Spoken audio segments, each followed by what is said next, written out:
Setting up to be one of the great finishes in college football history, no matter how this ends. First and goal from the 2. Watson rolls to the right. Watson throws for a touchdown! In the right flat, Hunter Renfrow scores with 1 second to go for the Clemson Tigers.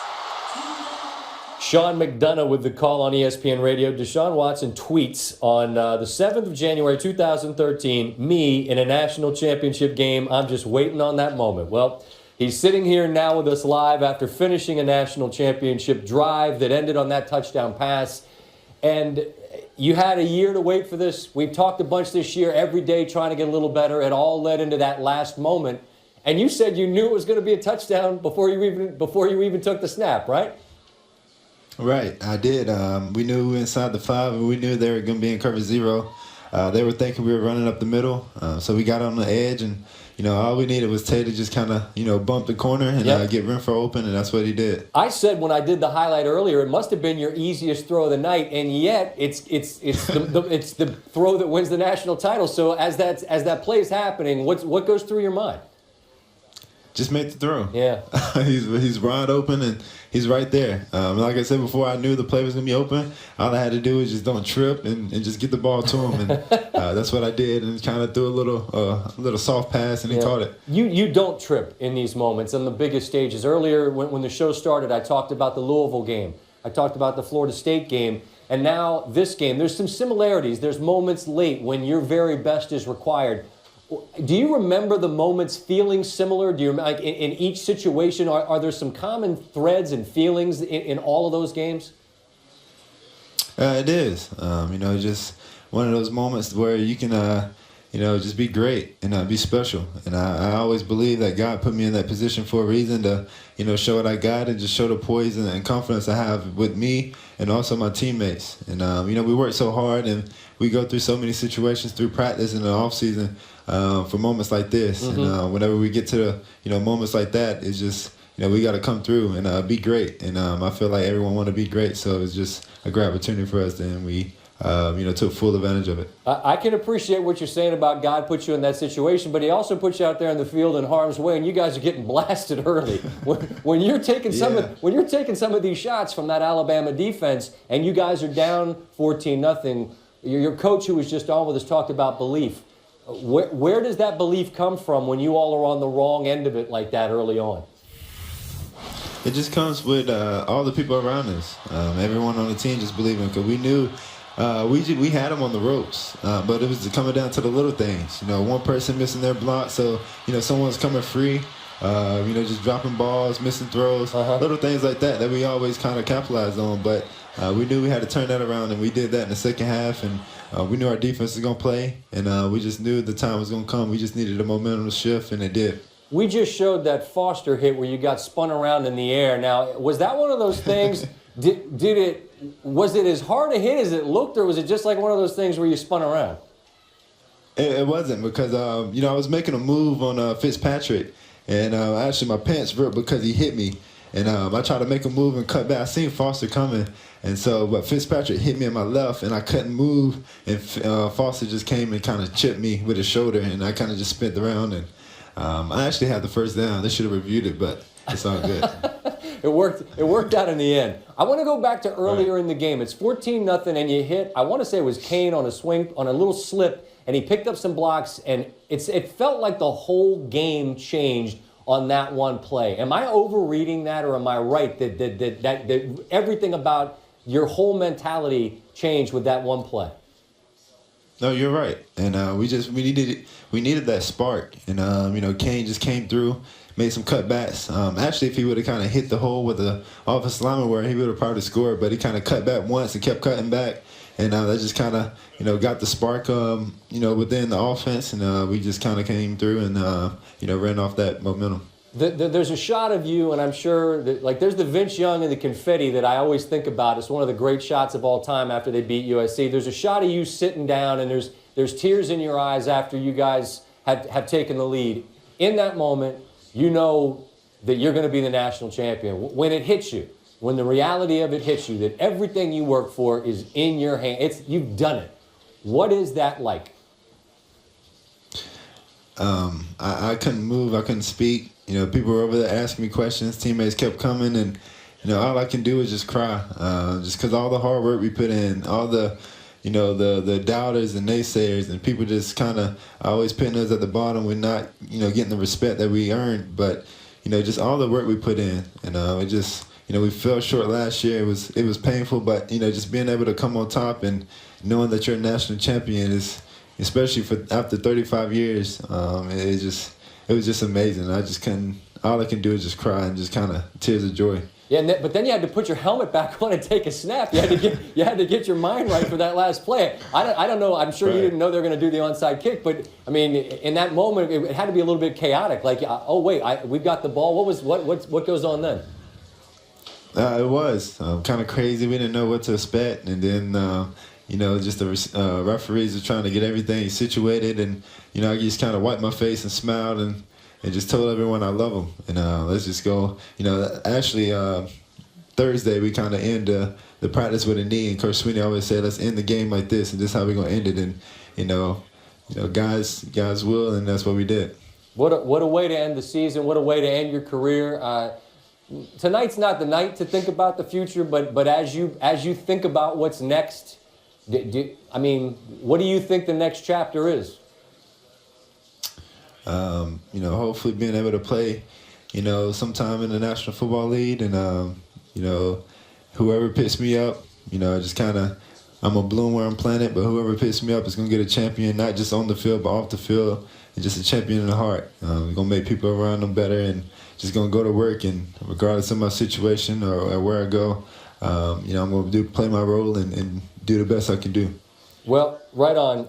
Congratulations on everything at Clemson, and I appreciate your time throughout the year. I felt like we got a chance to visit a bunch, and it was a treat to visit with you tonight after one of the great college football games we've ever seen. Congratulations on everything. Continued success in the future. Thank you. I really appreciate it. Absolutely. That's Deshaun Watson. National champions and the latest drought to end. It wasn't forever, but it had been a while for a very passionate fan base. 2016 saw Villanova snap a 30-season title drought. Cleveland's like 30. Come on. The Cavaliers title in the first in 46 seasons of existence, and for the city of Cleveland, obviously, it was a little bit worse than that. The big one, obviously, the city of Chicago. Southsiders, that's the White Sox, they had one, but the Northsiders hadn't had one in 107 years. Their first title since 1908, and now the first title of the calendar 2017 season snaps a 34-year title drought for Clemson, their first since 1981. There's that shot. Deshaun Watson, he described it well. Couldn't move, couldn't speak. And that's an image that I think we will be reminded of. I thought Clemson might run something like this. Go run pass option, let Watson decide what he wants to do, just like Vince did. And there's that iconic shot. And there's Mac Brown. And Mac, I can't imagine that seeing that moment ever gets old. That ended one of the great games we've ever seen. And I wonder, as these last few minutes are unfolding, how much your mind went back to that night, because it felt somewhat similar to me. Did it to you? Scott, it really did. It's so similar because we were 35 years without a national championship at Texas. We were playing a team that might be the best team to ever play college football, that had just won 2 national championships with a great coach in Pete Carroll. And we got the ball back trailing with about 2 minutes left and had 2 timeouts. Yeah. So when Alabama scored and there's 2:17 left in the game, I said, it's too early. You don't want Deshaun Watson with the ball with a tired Alabama defense and him playing with the confidence he was at that time. You've been on both sides of the ledger. You've been in the happy locker room. You've been in the sad one. If you're for Nick, what's the message? What do you share with your group after such a gut punch? Scott, we were 25-2, and I didn't handle it well. It's one of the few things in coaching that I wish I had back. I was so crushed and so disappointed. We lost Colt McCoy on the 5th play. We came back with a freshman quarterback, Garrett Gilbert. We had a chance to win. We lose late. And I didn't even really congratulate the kids. I think I said, we've done well. Keep your head up. And But I wasn't at a good place at all, and that was my place to be more mature and handle it better. I'm sure Nick handled it better tonight. You've had a great year. We didn't finish like we need to finish, but now, seniors, thank you. I'll help you as you move forward with the NFL or in life. But you other guys, we got to go back to work, and we'll get back to this place next year, but we'll finish better in the fourth quarter. You and I have had this conversation years ago about what's harder, climbing to the top of the mountain or staying there, and I know the answer is staying there. So for Dabo, they've done what they haven't done, or at least he hasn't since he's been there. So how does Clemson maintain momentum and dig their boots in and not slip back down the hill? Because I know it's hard. How do they do it? Well, Scott, it's very difficult to go back and win the year after you win it all or the year after you lose it all. If you go back and look in history, not many do that. And I'll go back with Coach Bowden and Coach Paterno when I said, how do you win a national championship? And they said, keep doing what you're doing, and it'll work. You'll be fine. And then after I won the first one, they both called and said, okay, big boy, we knew you were going to win the first one. You're going to love this so much, and everybody's so passionate about it, but you've raised that standard now that they're all going to want another one, and that second one's much harder to get than that first one. So Dabo's got to go back to work. He said he had a team meeting on Thursday. There's going to be so much talk about this after 34, 35 years. You've got to get past this with your upcoming team. The rings are going to come, the celebrations are going to come, and everybody's going to be talking about this game, and you're going to want to move on. So as a coach, you've got to move forward. Don't forget it, but move forward and start looking to next year pretty quickly. Well, I can only imagine what's going through your mind when you're watching tonight, because you've actually lived it. You know what it feels like. The rest of us are just watching, shaking our heads, thinking, what an amazing show. Mac, I appreciate the time. Thanks so much for visiting with us here on SportsCenter. Thanks, Scott. That's Mac Brown joining us live at this late hour on SportsCenter. We're done? Okay, so we're going to wrap up. Oh, wait. When we return, I'm going to tell you more from Nick Saban. Oh, we'll talk to David Pock. We're going to do that when we continue. No bad beats? Oh, no bad beats. I guess we'll save it for when Stanford Steve comes back. We got a hell of a bad beat. David Pock when we continue. Clemson, national champs. 6 seconds left, first and goal at the 2. Watson takes a snap, rolls right, looks in the end zone. Hunter up for Pollock! Touchdown! Touchdown! Touchdown! Clemson dethrones and avenges Alabama. Is the first chance you've had since the moment the confetti drops. And as you sat there, and I didn't bug you, and you take a deep breath and you think, what are you thinking? Oh, man. Just a special moment. I'm thinking, it sure was nice to have like a minute to just sit here. I'm just thinking that, only God can do something like this. I mean, I just be honest with you. I'm just so humbled by, what has transpired. And I'm so thankful for our players, their heart, their belief, their work ethic, their commitment, the leadership of this team, this senior group, unbelievable.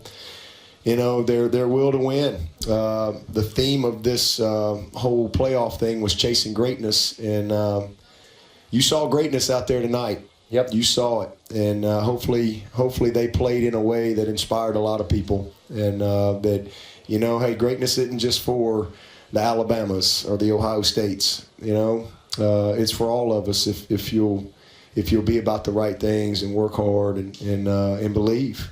Believe. And you saw that tonight. You saw a team that loves each other and played with every ounce of everything they had, and we made one more play than they had. Last year, we came up a couple plays short. This year, we squeezed every last second out of the clock, and we needed it all the way down to the last second to find a way to win. You're a man of great faith. That's no secret. But when you talk about belief just on the field and in one another, where did that come from? Because tonight you're down 14-0, and it looked like it could go the other way. So that belief, it's rooted in what, Dabo? Consistency. It's rooted in our culture, how we work. Joey Batson and our strength and conditioning program. How we talk to our players, how we love them, how we serve them. It's all of those things, and it's what we've done. It's not like we've been chopped liver around here. I mean, We've won a ton of games. The only thing we hadn't done was this, and so as we're 27-2 and they were 28-1 in their last 29. So we've been there, we've won, and so there's a confidence that comes with and an expectation that comes with the type of success that we've had, but more importantly, the type of work that we've put in, and the type of leadership that we've had, the culture that we have. This is a team that has no fear. They just believe. They just flat out believe. To us, this was not an upset. Last thing I told him, I said, I don't want to hear one word about this was an upset. And before we took the field tonight, I said, when we win the game, this was not an upset. This was an expectation. And every one of those guys expected to win the game.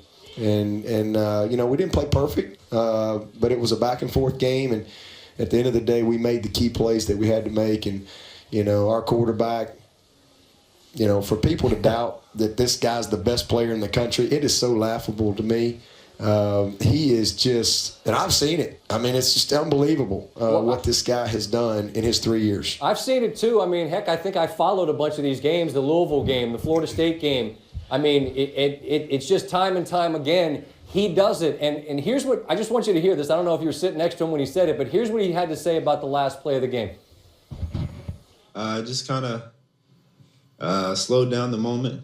Just kind of, smiled to myself and just knew, because I knew that we were inside the 5, and I knew they're going to play, straight cover 0 man. And I knew just if Tay make his block and get the little pick, Renfro, like I said, was going to get in the end zone. And, I just kind of smiled, and I knew before I even snapped the ball, it was going to be a touchdown. And all I had to do was just get the ball to him. And, I just, slowed down the moment. Everyone made their blocks and did their part, and I did my part, and we pulled it out. So, Coach, he knew it was a touchdown. What were you thinking in the moments before that play's called? Run, I should say. Well, Jeff Scott did a great. He was because we were kind of back and forth right there on the play that we wanted, and Jeff was very committed to that call, and we went with it. But as soon as they lined up, we knew we had man coverage. We knew we had a great opportunity with the play. And, we had actually called a timeout right before, and I told him, I said, I just kind of told everybody to take a breath right there, and I said, man, ain't this fun? Is this not fun? I mean, are you kidding me? This is what it's all about. And they just all smiled, and, we were going to try to win. And we were going to try to win the game. And we would have kicked the field goal had we not been able to make that play. We would have gone in overtime, but our mentality was, hey, let's don't settle for a field goal. Let's go win the game. Let's put it in number 4's hands and let him make the decision. Now he used the word. I heard him say it. He said pick. Now is that a pick or a rub, Coach? It's a rub. It's a rub play. That's what we call it. Yeah, it's a rub play. So. You had a great line before the final, and I'm paraphrasing it. Something about I got a king high flush. I hope he don't have the ace. You had the ace, and you had the ace, and he was number 4. You get the ball back with 2 minutes left, and I know it's fun, but it's got to be tense. What goes through your mind? I assume the movies you've already seen before, Louisville, Florida State. He's done it. He can do it again. Yeah. Yeah, well, I mean, that's what we prepare for. We practice, It's just when this is what you do. I know when you're a fan and you're watching it, you just can't breathe. But to be honest with you, that's when we're at our best as coaches and as players. Because that's just what we do. And when you got a guy like number 4 and you got those guys outside, I mean, Dion and Tay and Leggett, Mike, the plays that they made, it's just no panic. We work that all the time, and let's go make the plays. We're 4 down territory. Hey, we got 2 timeouts. We got forever, and we need a field goal to tie it, a touchdown to win it. And so we just talk about the situation, and we go to work and stay locked into the moment. Last thing, you say a lot. I talk for a living, but you say a lot of things that I think that's really good. Let the light that shines in you be brighter than the light that shines. You tell my wife that. Okay, well, I hope she's not listening, but just tell her I said it. Let the light that shines in you be brighter than the light that shines on you. Now that you guys have done this, how do you continue to let the light that shines in you and your program be brighter than the light that shines on the national champions? Stay humble, stay hungry, give God the glory. Again, this isn't anything that I did or even these players. This was God working through us, and that's the bottom line. That's the bottom line is stay humble, stay hungry. This isn't our final destination. This is a great moment, and we're going to celebrate this moment. But on Thursday, I got my first team meeting with the 2017 team. And, all I can tell you is the best is yet to come for Clemson. This is just part of our journey. It was the next step for us. It was the thing we hadn't done. But hopefully this will be like everything else in our program. Once we did it once, we've done it again. And hopefully, again, before they put me out to pasture, we can do it a few more times. Dabo, if there's something better than beating Alabama with 1 second on the clock to win a national title, then I will sign up to watch it, my man. And I just hope I do the show that follows it, because I'll get a gigantic rating. So good luck. Enjoy tonight. Congratulations, and I appreciate your time.